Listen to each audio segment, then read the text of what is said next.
I don't think the director is there to dictate every moment of every scene and dictate every detail of the visual or of the acting. And other directors might disagree. People have different styles, but how I see my job is really as the facilitator, is as the person in the room to ask questions and let the group decide on the answer together. I don't like to go in with all of the questions answered.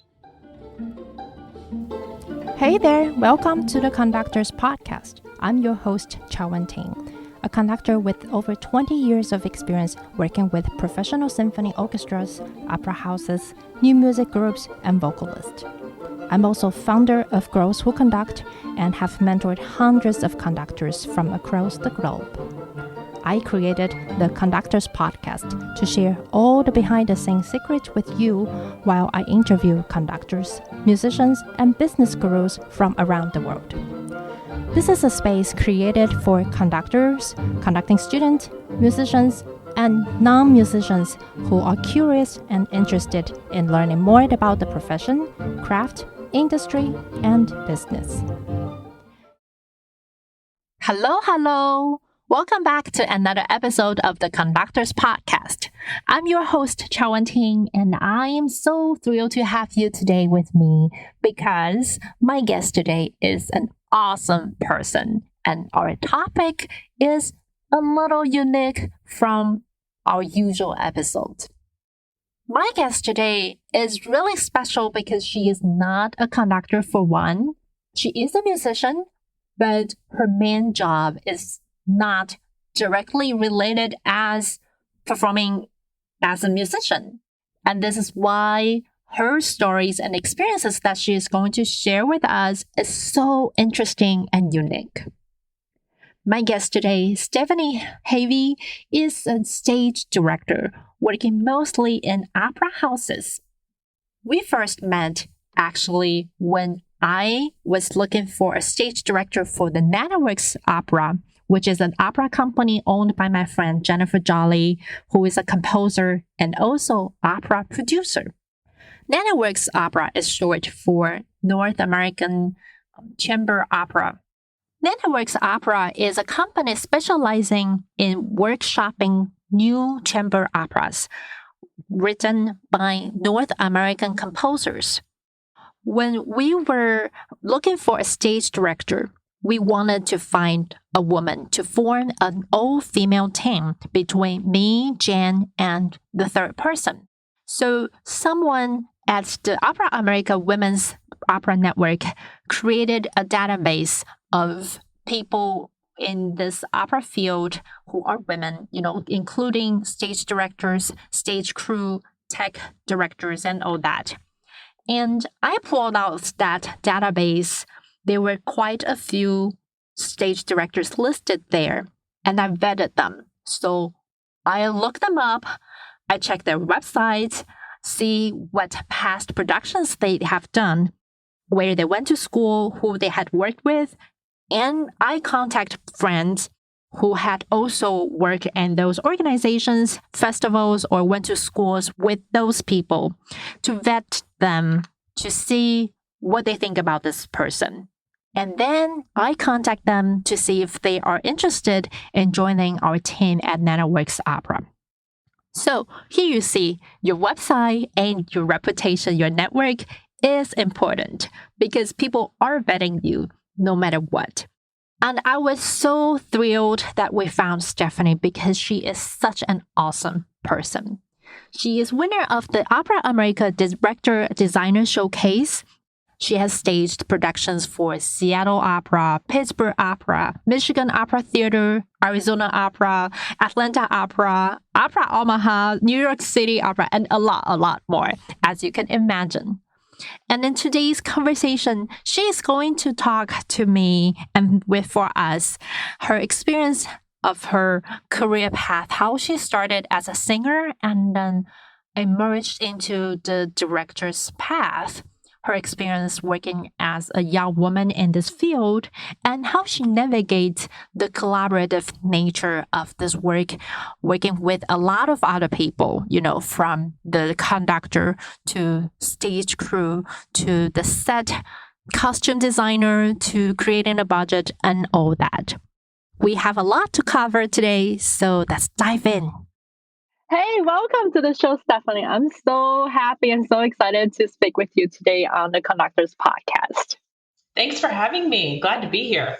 Before we get started, can you please give everybody a brief intro about your background and how you get to where you are right now? Sure. I began directing actually as a young student.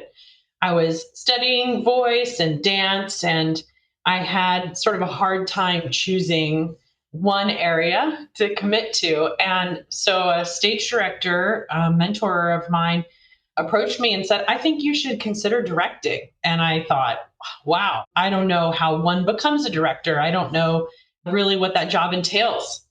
But she encouraged me to pursue it and had me co-direct with her and kind of learn the ropes. And I just fell in love with it. And so during college, I was a music major and I studied voice and religion, but I always found opportunities to direct or assistant direct and created some opportunities for that. And then I was able to find a master's program specifically in opera directing and start working professionally. And so I've done a lot of jobs in production, some in performing, a lot of teaching, but I feel that all of those things really support my path as a stage director. And now that's my primary area. So that's kind of how I got to where I am now. That's really exciting. And I love your story because I hear that coming back again and again with my guests, like they were found or discovered by a mentor. And I sometimes wonder, without those mentors, we will be losing so many great colleagues. But as you say, like you started as a singer, that's kind of something easier to imagine for the audience. So for my listeners who are less familiar with the opera or theater side, can you describe what really a stage director does? As you say, you didn't really know what that means when you were young. So what exactly do you do? Yeah, I see the stage director as the facilitator of a huge collaboration between performing artists, which is, yes, the singers, but also the conductor, the dancers or actors, if they're involved, between designers, production staff, and the administrative staff of a company. So from the outside, we typically see the stage director just telling the singers where to stand. And we wonder if maybe that encompasses everything that they do. But actually, the stage director's job begins months or years before the first rehearsal, collaborating with all of those other behind the scenes artists before they ever start to work with the performing artists. So it looks like there are at least two sides of the job. One is moving the singers on stage, telling them where to go, what to do, what props to hold. And the other side is managing everything behind the scene, sort of. So can you share with us how you prepare for a production if it's something totally new? Like, what are the steps that you go through? Yeah, most of the stage director's job, I would say, is done before rehearsals begin. So there are many steps that typically take around a year. I would say most of my contracts I have at least a year's time to prepare. And so for me, having a musical background, I first get my hands on that score. And then it's a toss up a little bit whether I start with the music or the text. And I'll tell you why. Because in opera, we have certainly a repertoire that we tend to repeat and go back to. And a lot of my work has been with that standard repertoire, which I adore. So the process is a little bit different if you're going to work on a La Boheme or Traviata or something versus if you're doing a new piece and if you're working with the composer and librettist. And they're two very different processes to prepare those. So, I would say with the traditional repertoire, part of my goal as a stage director is to approach the story in a new way that feels relevant for a modern audience. So I go back to the text. I read through the entire show just looking at the text, and I try to take away any of my preconceived notions about, well, this is how Rigoletto goes, this is how Traviata goes. And I try to say, what's here in this text that we relate to today? And I try to focus in on that and create a new production from that perspective. Now, if you're working with a new piece and you're talking with the composer and librettist, and that's something that you and I have done together a couple of times, I also start with the text. But I think what I'm looking for there is the overarching story. What's the through line of this piece? Does it feel like there's a beginning, middle, and an end? Is there a story that the audience can follow, an emotional arc? And I always start with that and then go back and talk to the librettist about the text and sort of question, do all of these scenes support that emotional arc? What role are they playing in the structure of the story? So we sort of analyze the text in that way and try to trim away the fat. And then I usually look at the music next. I'll listen through with all of those ideas that we have about the text in mind and see what information is the composer bringing to this story. Are they telling us something about the character through the music that wasn't already there in the text? Are they enhancing a certain aspect of the text? Are they showing us context of the situation? And that's one of the things that I love about opera is that the composer can say so much that isn't actually being said by the characters. By changing the tone of the scene, they can show the inner turmoil of a character, the emotional life that's happening that often is unspoken. I mean, that's what drew me to opera in the first place, is that sort of heightened emotional state of storytelling. Once you analyze the text and the music in that way, I think you're left with a bunch of questions about who are these characters? What does this story mean to us? How does it fit into the context of life today and also the time period in which it was written? And so I like to go into rehearsals and the design process with a bunch of questions. And again, that comes back to this idea of collaboration, that I don't think the director is there to dictate every moment of every scene and dictate every detail of the visual or of the acting. And other directors might disagree. People have different styles, but how I see my job is really as the facilitator, is as the person in the room to ask questions and let the group decide on the answer together. I don't like to go in with all of the questions answered. I felt that's the biggest difference between an opera director and an opera conductor.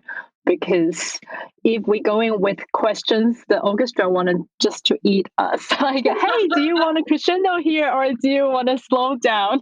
Everybody hate us. Yeah.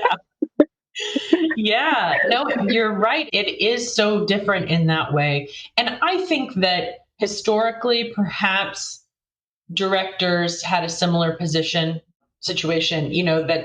that singers would ask them, how do you want me to play this scene? And if the director couldn't say to them, I want you to move exactly this way and play the character exactly this way, then their authority would be questioned and the singers might lose respect and you would have a much less focused process, maybe less successful. But I've noticed throughout my career a huge shift in the culture of the rehearsal room.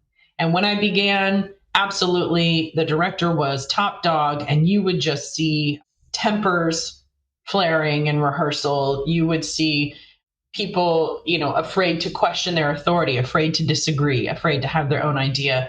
And we've really shifted that culture in rehearsal, which is exciting. And now it feels like we come in and we have a conversation. And I feel like my role as the stage director is to make sure that singers feel heard, they feel seen, they feel valued, and that they have a voice in the process. And also that they feel challenged artistically. So there's always this balance.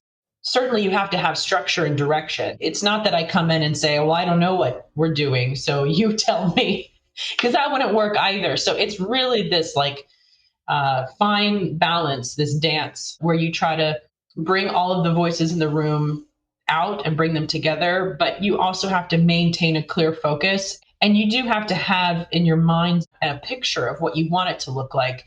But I think to get a better product, you have to be flexible on that and able to work with the artists that are in the room, because, the stage director rarely has anything to do with casting. So you have to work with the artists that have been brought onto the project. And that means that you have to be flexible. You have to let the artists move in the way that feels natural to them, or they're not going to be able to play the character authentically if you're constantly on them saying, don't stand like that, don't walk like that, don't make that face. then they feel trapped and paranoid. And so you have to make them feel comfortable. You want to see them on stage because at the end of the day, that's the most interesting thing, is to see authentic artists on stage. I sort of felt the same. I remember when I was in school, the singers or the cast would be coached to sing exactly how the conductor wanted it, like where to take a breath, where to slow down, how much slowing down and all that, until now we are seeing more collaboration and discussion in the process. But I wanted to ask a question that you lightly mentioned, that you start with text in your preparation. For extender repertoire, where does this music coming into the text? Because we know a lot of times in the more traditional repertoire, they somehow stopped the plot in a sense, or like like they pause the dramatic. Right. And we have a lot of repeats of the text. Yes. And then how do you deal with that, especially in the more traditional repertoire when so many versions had been done and while you try to find the new way to produce it? Right, right. Certainly that's a challenge because you're looking at this text and you're looking at it from a contemporary mindset, right? I mean, we have no other way but to read it as ourselves within the context that we live. So I try to always keep that in mind. There are two different approaches. One approach might be to say, well, this was written 100 years ago, and an audience seeing this would have had a different sensibility and a different understanding. So we're going to play it that way, and we're going to present a museum piece, and audiences today can just adjust their thinking and their mindset and realize that they're seeing something 100 years old and appreciate it for what it is. Maybe there's a time and a place for that type of presentation. I always challenge myself to look at the text and say there's a phrase that's repeated for 5 minutes. That's really challenging because we want to see the interactions on stage happen in real time. And we don't want to be frozen in time for 5 minutes and meditate on this phrase, I love you, or I hate you. It's usually one of those. But the thing is, the music can really unlock the answer for you because the music usually reveals added layers and development.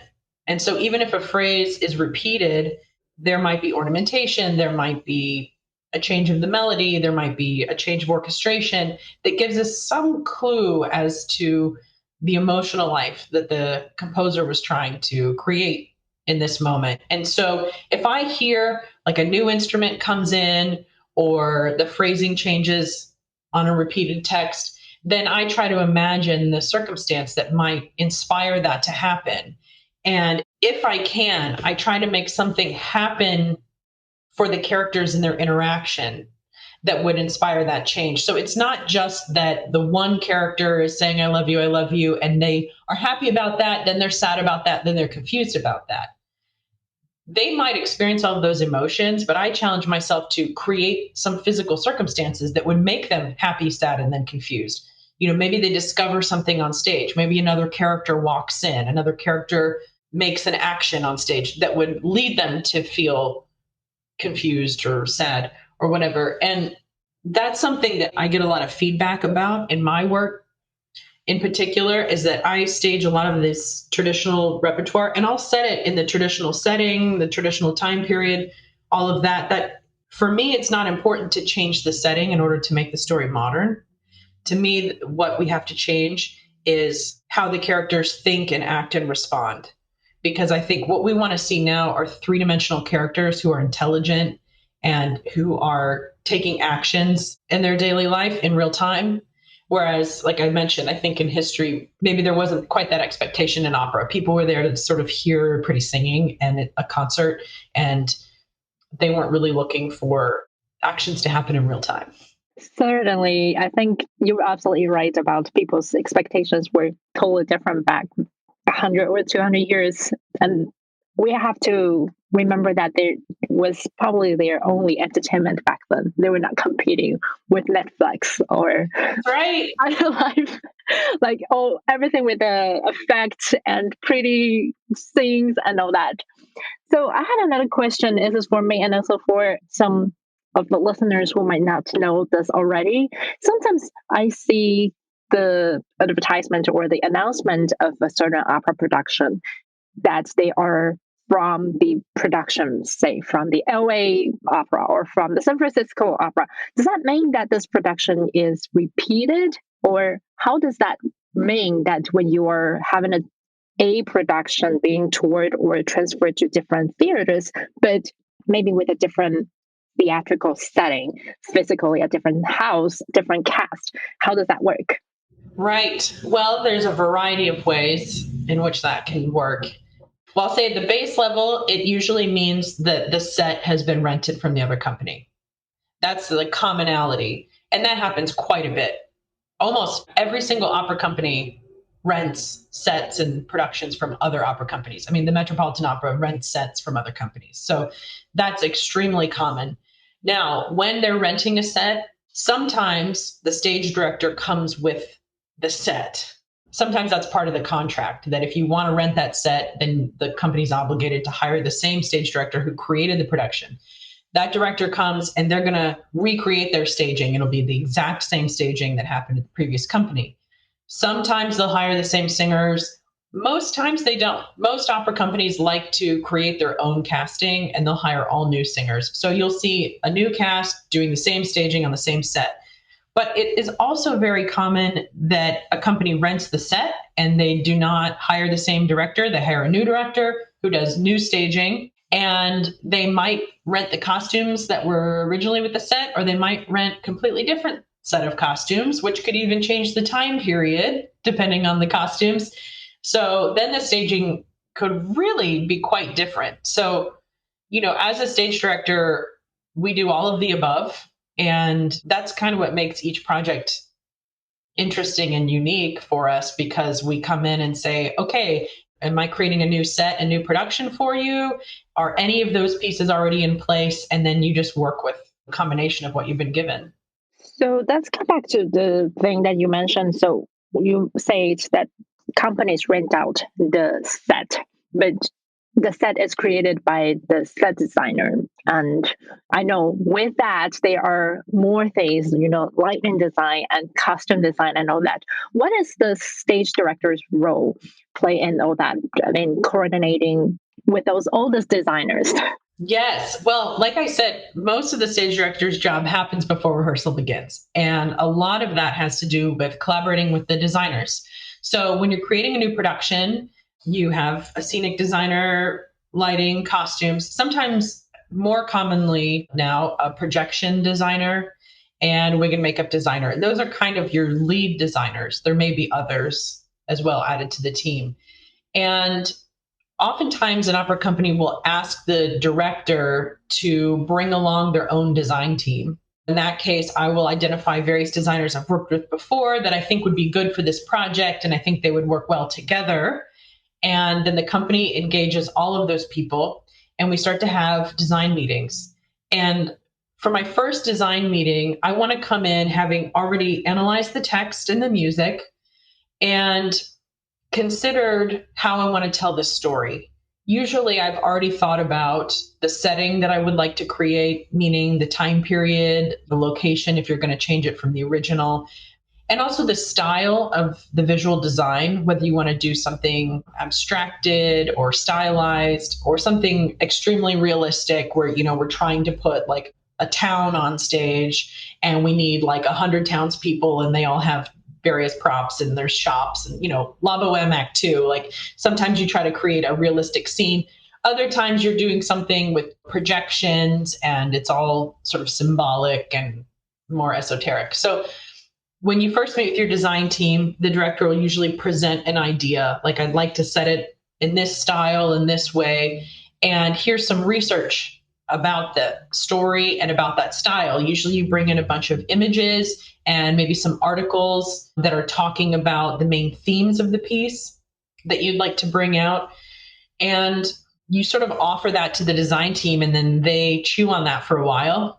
And they'll come back with visuals of their own, maybe articles as well. And you kind of you just work together until you start to create some visuals that you all agree on and support.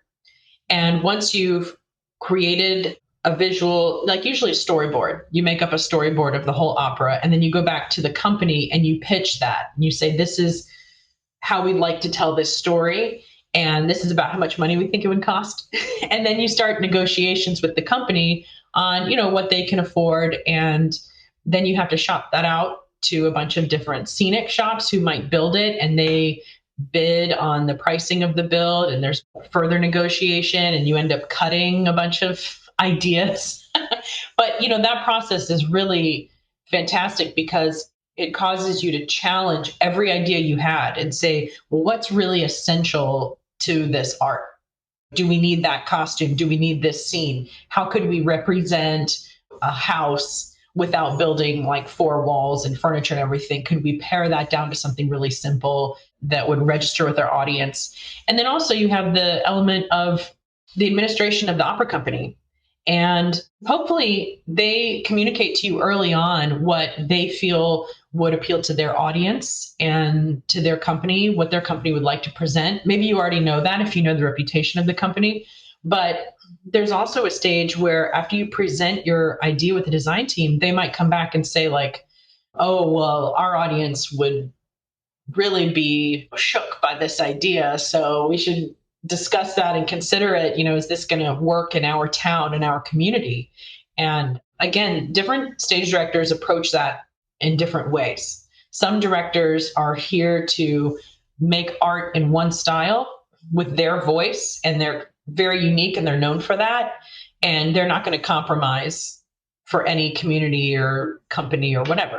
And other directors might like to work with the company and the community and say, what would be effective here and what would appeal to them, and also expand their minds. I mean, I think as artists, it's our job to sort of be that social conscience and speak to current events and what's happening in the world and respond to that. That certainly needs to be a part of it. But for me, it's really important to connect to audiences. I don't want to alienate them by creating something that they can't understand. I think that my job is to make sure the audience can understand what we're communicating. So for me, that's really key. That is really interesting. I didn't know a lot of the opera companies do not have their sing shop or set designer on staff. I had thought they always just have everything. Yeah, very few opera companies have a scene shop. And in the past few years, some of the big scene shops in the country have closed down. So we're really down to just a handful. And you'd be amazed at how many opera companies all over the country are having their sets built in Kansas City, because it's like one of very few opera scene shops left. So they are over there just like pumping out the sets for all these operas. And you would never know. They're like a regional company and that they do their own projects and things there. But if you start to research, if you go to any regional house and you research, like, where did all of these sets come from? You're going to see Kansas City, Kansas City. There are others, but that's just an example. That's really amazing. I just remember when I went to CCM, we have a sing shop on campus, and I'm not sure if they majored in design or something, but I know we have undergrad students working in a sing shop all the time, and we have the costume design. So I always thought that's the norm, that you have everything kind of in-house, but that's really amazing. But as you said that the audience reception is an important part, and also that ties to the company's reputation in a sense, or their artistic vision. You have to find a balance kind of in between your vision and theirs. What happens if you have to work in a foreign country? Then you have a different mentality of your audience, and maybe their certain language or cultural barrier when you are discussing with your cast or with your admin and your staff. Do you have those experiences that you can share? Yes, that is huge for a stage director, especially. Of course. I mean, if the culture is different, then the context is different for the entire story. So it plays a huge role if you're somewhere with a different culture. I do think that you have different cultures existing within the US as well. So you can experience this going from one side of the country to the other.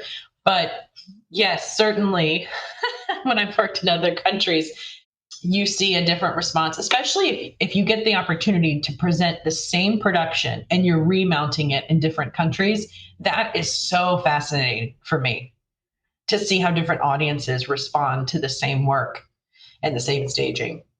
I noticed in my experience, I did a production of Tosca in France, and at least from the reviews, they really pinpointed certain costume design elements that were very subtle. And I feel like a lot of the audiences that I create shows for in the US maybe would not have even noticed the detail.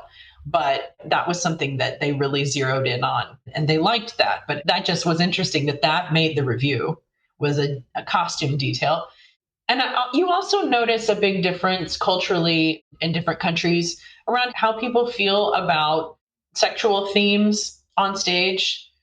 Yeah, I mean, maybe that's not a big surprise, but I work mostly in the US and I grew up in the South, and I have worked in the South quite a bit. And so I suppose used to a much more conservative audience that really enjoys grand opera, enjoys comedy, is not always very adventurous in terms of topics that they might feel are taboo or not meant for classical music.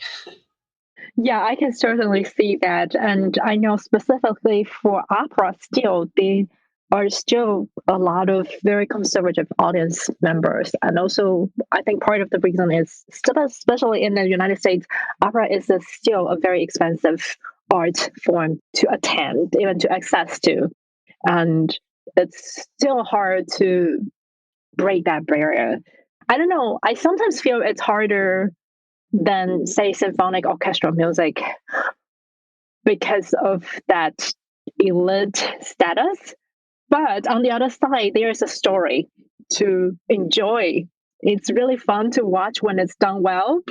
So it's might be a little less barrier for certain people because they have something to latch onto as opposed to a very abstract Brahms symphony. You're sitting there for 40 minutes without anything to watch other than the conductors.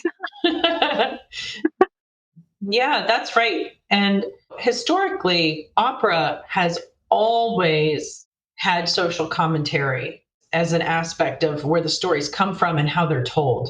I mean, whether it's a comedy or a drama, there is often social commentary in the story. And so that's something that I think a lot of stage directors are always wanting to remind their audiences of, because at times an audience can say, well, we're at the opera. We didn't come here to question our values or the direction in which society is headed or whatever. But I think if you look at opera in history, throughout history, you will see that it has often played that role. It has often been challenging how we think and how we act and challenging us to do better. And so, I mean, that's also something that drew me to the art form that I find really compelling about it. I think it has an aspirational quality to it. So that's something that I really believe in and try to bring to the work that I do. Yes, certainly. And I always want to remind people about in particular, say, the background of Figaro, how it was written. And Mozart really took his term and criticizing some of the things that he did not like about the bureaucracy and all the practices back then, while people tend to forget about those things nowadays. But talking about the social events and the calls for diversity, how do you feel the opera industry is changing? Not just about the subject matter of course, I know a lot of companies are including more common or like contemporary operas or adding them to their standard repertoire. And then also there are more young and women directors given the responsibility. Like it's huge to direct a main stage show. How do you feel about all those things? Well, we certainly are seeing change happening in our industry. We certainly are seeing new leaders, and with new leadership comes changes all the way throughout the industry. So while you mentioned that a lot of opera companies are looking at the repertoire that they're performing, And they're saying, maybe we can't make the needed change happen if we continue to do the same repertoire in the same way. So first of all, we can try to do it in a different way. But second of all, we need new repertoire. So that's so huge to making our art form relevant and more inclusive, as we have to tell new stories. It can't always be just like Western European stories about white men dominating. We have to have new stories. So that's really exciting and important. And there's a lot of new work being made, and it almost can't happen fast enough, because that's really what we need to see happen.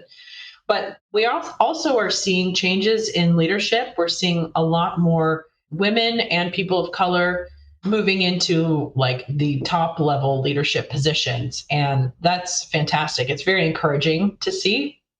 And for me, as a stage director, when I started out, I didn't think too much about being a woman in my field, because I had a female mentor who was the one that encouraged me to pursue directing. So I hadn't thought too much about gender until I got a little bit further in my career. And I would say that the first time it really, really like slapped me in the face was I was remounting a production at a large regional opera company. And I had some members of the chorus and members of the production crew come forward and tell me, you're the first female stage director we've ever had at this company. And this company is 50 years old, and they do 5, 6 operas a year. So just think about the numbers there, and to realize that I'm the first female stage director they've had. And it was, 2017, 2018, something like that. And that really was a shock to me. And these women that came forward and spoke to me, they had tears in their eyes when they said, you're the first female stage director. So I realized what it meant to them. And especially the women on the crew, they said, we've worked here. This one woman said, I've been here 20 something years, and my mother worked here before that. So my family's been part of this company since it opened. And we've worked with mostly male colleagues and all male bosses and leadership. And they really felt like a minority in that situation. And I think they also felt that they had been part of a culture where they were not comfortable, they were not supported, they did not feel heard or seen. And I kind of came in naively thinking, well, I'm just here to do my job, and I just do a good job, and it doesn't matter if I'm a woman. And I've heard other female colleagues say that. But the truth of the matter is, it does matter that you're a woman in a leadership position, and you do carry a certain responsibility with you in that role to recognize the people that came before you and the women who had to be in those roles in a situation that maybe was much less comfortable. Now, do I feel like I have been treated differently at times because I'm a woman? Yes, of course. Of course.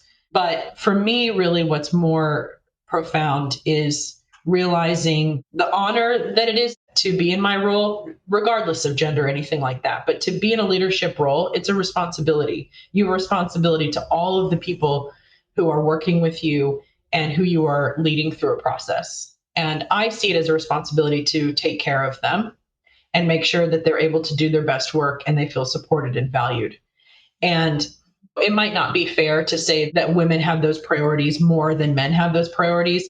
I don't think that's necessarily true, but I do think that a modern stage director today is hopefully much more concerned with supporting people and creating a good environment than directors of the past.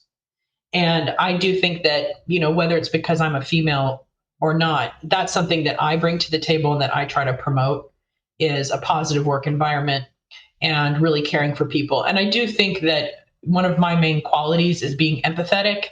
So I'm very sensitive to everyone in the room. And if someone feels discouraged or confused or frustrated, my attention goes right to that. And then I try to solve those problems and sort of become a mediator, a negotiator. And so again, you could say those are female qualities. I don't think they are exclusively, but I do think that at any rate, that's sort of the new era of leadership.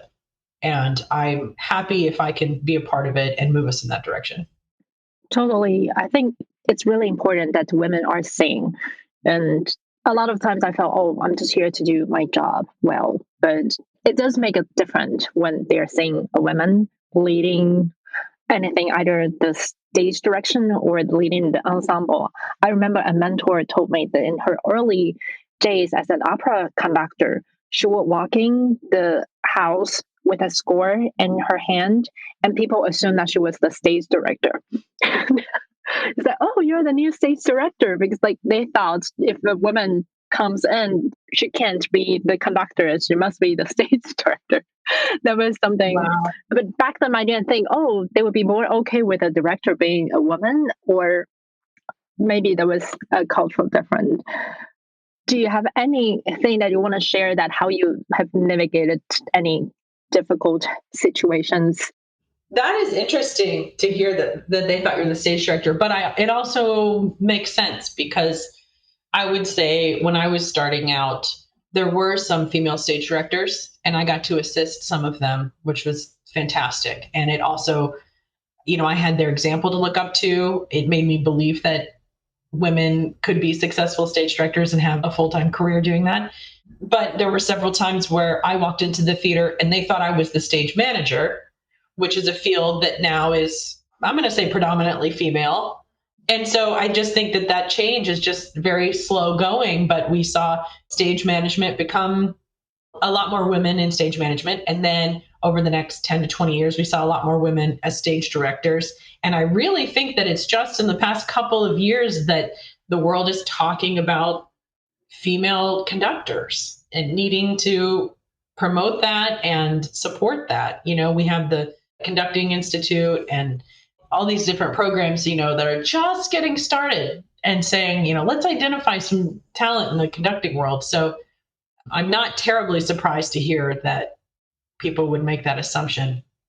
Mitigating that, well, I think for me, when I was starting out, when I was in college directing my first projects, I had a mentor who was a man, and I had been in rehearsals for a few weeks on a couple of projects, and my mentor was watching, and he talked to me privately and he said, I think you might be more successful if you could use your feminine wiles to win over your cast.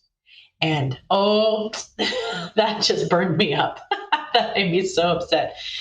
And obviously, I'm still remembering it 20 years later, bringing it up. So it obviously upset me. But, it's interesting because also with 20 years to reflect on that, how I interpret that advice now is that I think when I was starting out, I felt like it was difficult for me to take charge of the room and for people to listen and respect my leadership and that sort of thing. So perhaps I presented like a really strong, serious front, very authoritative. And this is also something that happens with young directors just starting out.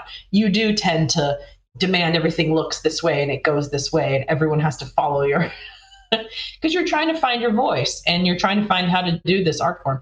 And so a lot of people, I think, start out like that. And then as you mature and grow as a director, you learn to trust your colleagues and you learn to let people fly and to let the performers bring their talents and their ideas to the table, and you get a much better product. But when you're starting out, you can be a little authoritative and closed.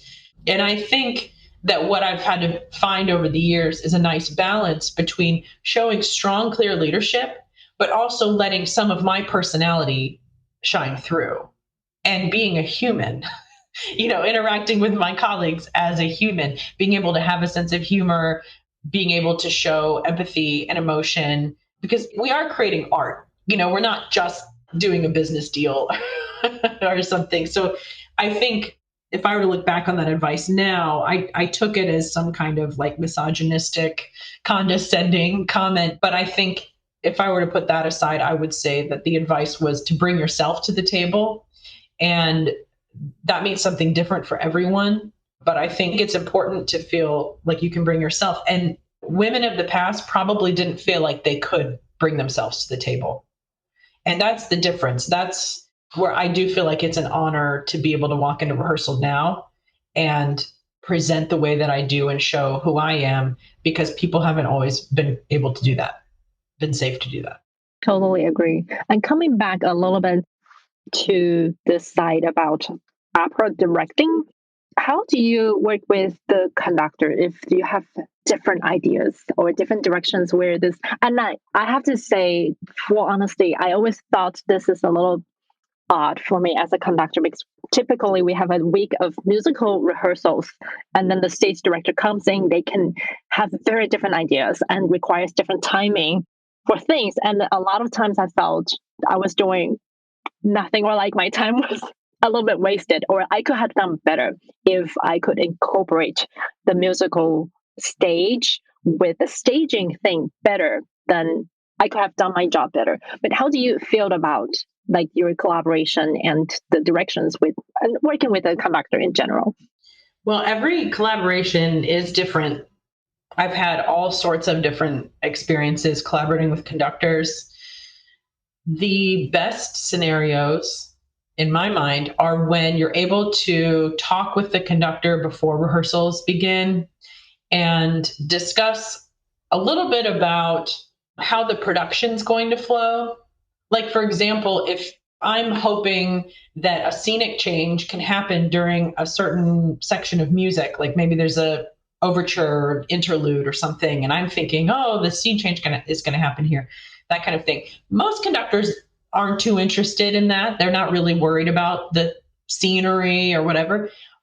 But if you can just mention that idea to the conductor early on, then they might realize, oh, we're probably going to need more time here, and I might have to stretch this musically. And you can have a conversation about, is the conductor comfortable with that? Is that something that they're interested or willing to do or not?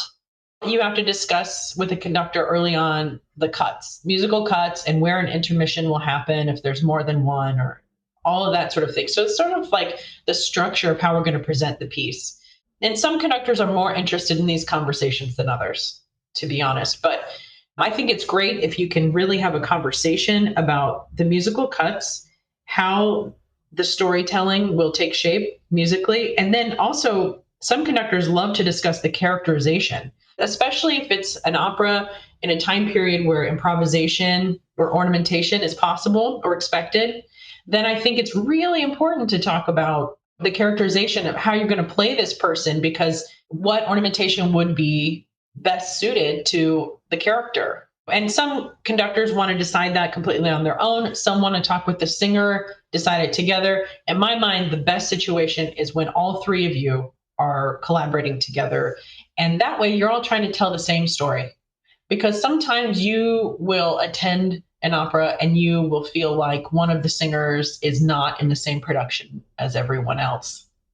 And I think that that is sometimes an acting choice and sometimes it's a musical choice. And it really takes you out of the story as an audience member. So ideally, everyone is communicating and collaborating from day one. And it starts with the conductor and the director. So that hopefully avoids that feeling of getting into staging rehearsals and feeling like any time was wasted preparing something musically that now feels, at a dissonance with the staging. Sometimes you have a cast that can change how they're singing their aria, like on the spot. You can be in rehearsals and say, oh, this moment really seems so impassioned. Let's do this ornamentation. And the singer can just say, oh, what if I do this? They sing it. Everyone goes, that's great. Yay. We move on and we change it. And, that's exciting and that's really fun. But that's not always possible. Sometimes a person has spent months rehearsing it a certain way, and that's going to be the best way for them to do it. And so my personal view as a stage director is I like to react to the music, because I think that in opera, music is top dog.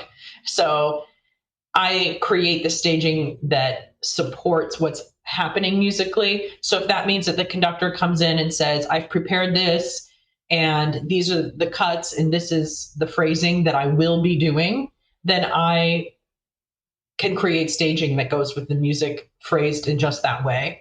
And I have no problem doing that. I love doing that. The only time where it really becomes negotiation is in comedy, because comedic timing is so difficult and you cannot predict how the music is going to have to go until you are in the room and the singer is on stage and they are doing the comedic bit and you find out the timing that they need. And then you need an audience to laugh and to find out how does that timing work. And so, working in comedy, especially like recit shows, numbers opera, all that Rossini, Mozart, you have to be flexible and able to change the timing probably in the moment in performance. I was laughing when you say there is almost always one singer in a different production. I think if there were only one, I can still enjoy the show, but sometimes there are like a few. Oh, that's no good. Yeah. I remember seeing one of those shows. But as you say, because you're very often given all the cast, and as you say, like a lot of times you go into rehearsal and then you find out what the singers are capable of doing or changing and adapting, and it's always the most fun process. Yeah, that's rehearsal is my favorite part of my job. I love to be in rehearsal, and you kind of don't know what's going to happen. That's the fun part. Yeah, you have all of these interesting artists coming together with different ideas. And I feel that the job of the director, but also the conductor, is to kind of like take in all of that information and come up with a way to like incorporate all the best parts. That's lovely. So it sounds like you have to be so ahead in preparing everything because, as you say, you have to talk to the conductors and talk to the design people, submit budgets, and everything needs to happen before everyone start working on the show. So how do you manage your time working on different productions several years ahead of time, hopefully? Yeah. It is a challenge to work on multiple productions at the same time. And you really just have to budget your time. Sometimes, as a stage director, I'll have a month off. Well, quote unquote off. People will say, like, when's your next show? And I'll say, well, rehearsals for my next show begin in 1 month. And they're like, oh, wow, you have a month off. And it's like, okay, well, it's not exactly vacation time because most of our job happens at home or wherever you work.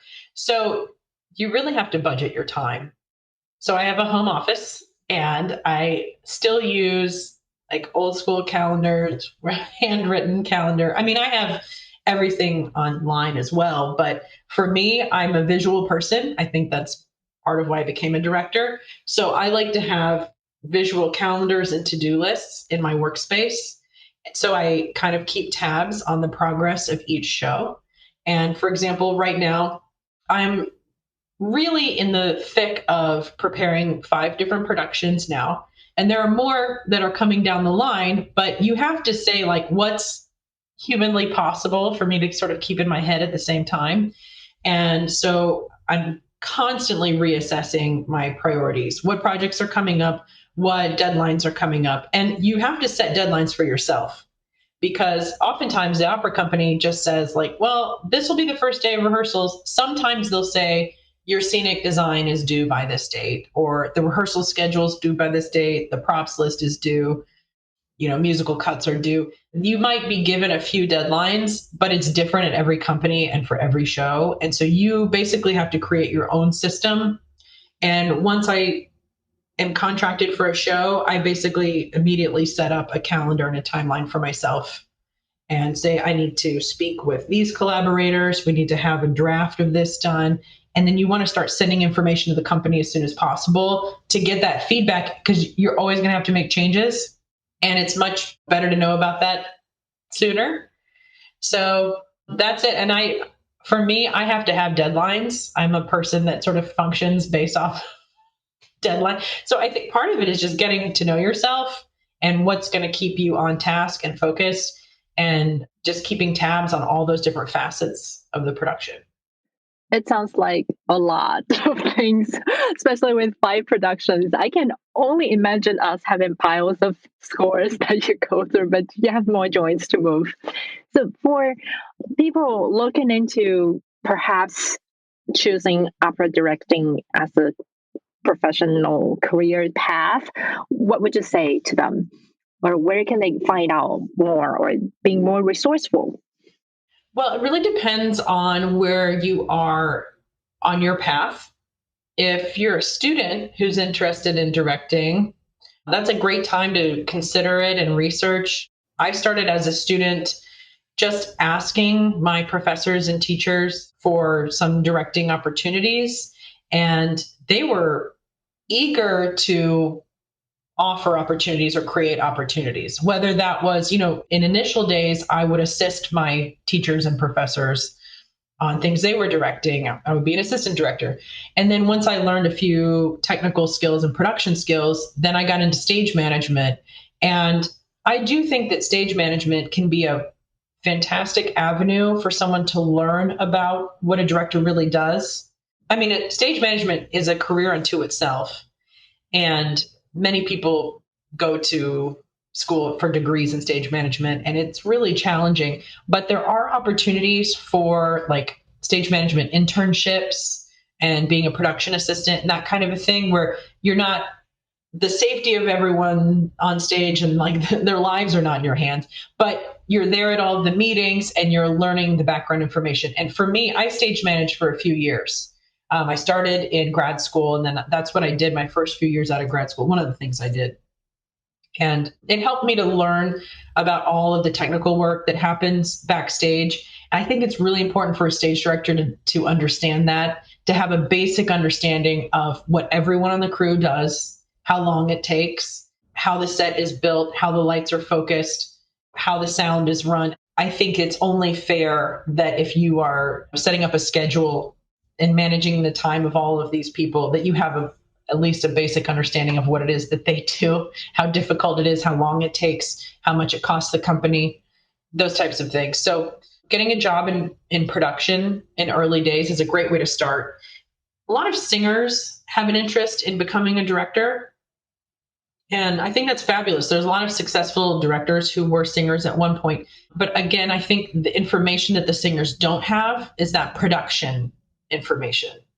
And the singers only see the director in rehearsal, so they only know that side of it. And like I said, the majority of the director's job is outside of rehearsal, is before rehearsal. So I think asking a director if you can shadow them, you might not be ready to be an assistant director if you haven't worked professionally for a while, but most directors are happy to have someone, an intern or a shadow, and to walk someone through the steps and to teach them about the preparation. So I would say the best thing to do is just ask for opportunities and share with people your vision of what you want to do. Talk about what you want to do, and you never know what opportunities might come up. I had so many professors take me with them on their professional jobs, and whether I was paid or not, I think a lot of times I wasn't paid, or I got a little grant or something to cover my expenses. But being in the room and being around rehearsal is a good learning experience. Totally. I don't think anyone would mind having an extra pair of hands or people helping. But I just want to say, whenever you're reaching out to people, make sure that you do your homework. You really know who you're approaching, what they do, and be really responsible, because there's nothing worse than hiring someone and you have to cover their assets. like creating more problems for ourselves than it's worse than not having those opportunities, for sure. Yeah. And, I've had young artists approach me, say that they're interested in being a stage director, and could I hire them as an assistant? And sometimes their resume, they're not really, I don't feel that they're ready to be an assistant director at a professional company. They don't have the work experience for that level of a job. So I'll get that email and I'll say, I'm not sure how to help this person right now. And it doesn't go any further than that. So to your point about really knowing who you're reaching out to, you need to make sure you understand what you're asking them for. And I think what's much more approachable and possible is if that person says, can I talk with you about the business? Could I get some advice? Well, yeah, absolutely. That's much easier to say yes to. And then let that conversation possibly turn into a job recommendation. If I can speak with a young artist, then I might have some ideas about programs they can apply to and that sort of thing. But to cold call someone and say, can I work for you? That doesn't work. And I didn't know that early in my career. Right out of grad school, I cold called, 100 opera companies And by that, I mean, I emailed them with my resume and a cover letter and said, oh, I had this experience. And look at my huge resume of all the school shows I've done. And please hire me. And I got practically zero response. And it's so discouraging. You feel like, well, how will I ever find work and where will I start? But I think you need to start with your professors, and then you need to be willing to take other jobs that support that job that you want to have one day. That's kind of how I got started. I was a scheduling manager. I was a stage manager. I was an assistant professor. I taught voice. I taught opera workshop. I had a church gig. I did all of these like supporting type, well, in my mind, supporting type jobs that would help me learn different aspects so that eventually one day I could move into directing. That's really wonderful. And to wrap up our conversation, can you tell my listeners where they can find you, your website, or anything that they can reach out to if they want? My website is stephaniehavey.com. And you can also find me on Instagram and Facebook. And all my upcoming productions are featured on my website. Great. Thank you so much for coming. Thank you. So it's lots of fun. Here you have it, my friends, and I hope that you love this conversation as much as I do. I'm starting to really love recording for this podcast because, as I say to Stephanie, I got to learn a lot of things about my friend as a person through their journeys that they shared with me. And also I got to know a lot more about their jobs. And it's such an important thing to have an understanding of how other people work when they are working with you, when you're collaborating with them, and to understand how you can be helpful, how you can be an asset to their jobs. When you place yourself at that position, well, you are coming in to contribute to make everything better for the common goal of creating a great production. You're putting yourself in a much better position in the team. And that's how I believe a collaborative way of being successful as your job. Thank you so much for tuning in today. And as always, please share with a friend. If you're liking this show, just share it with anyone who you think might benefit from listening to the episodes. And I will see you next week at the same time, same place. Bye for now. If you haven't already, I would really encourage you to check out the website of Girls Who Conduct and a lot of great organizations working towards more diversity, inclusion, and equity in the field, including the one that Julia is involved with, the Women Band Directors International. Again, I'll put everything in the show notes, and you can find things at chaowenting.com/31.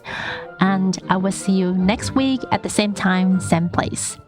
If you're loving this show, please don't forget to subscribe and or leave a review on Apple Podcast. And that will be the best encouragement for me. Thank you and bye for now.